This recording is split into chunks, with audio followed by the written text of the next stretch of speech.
that God wants to get all of us in a place where he can speak to us, but sometimes that's not the place we pick. It's the place he picks, and it's often an uncomfortable place. There was a man who stayed here in our church several years ago. We were a shelter. You guys probably remember this if you were here when Katrina hit down the coast. And the Red Cross asked us to be a shelter. So we used the crossing, which was our gymnasium at the time, and we got notice on Friday morning. We're scrambling around. We've never been a shelter before, and so by Friday afternoon at 4 o'clock, there were people lined up in our parking lot out here wanting to stay here.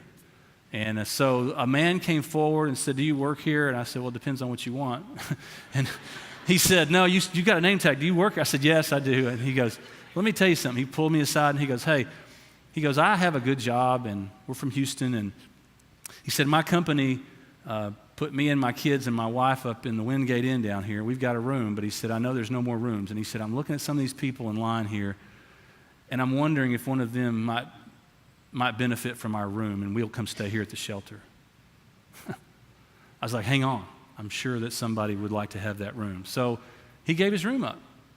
This guy's just like you and me, middle class, 2.2 kids, a boy and a girl, wife. He's very comfortable. He literally gave up his hotel room to stay in our gym. And when we lost power like day 2 when the storm came through here, so it was not the best circumstances.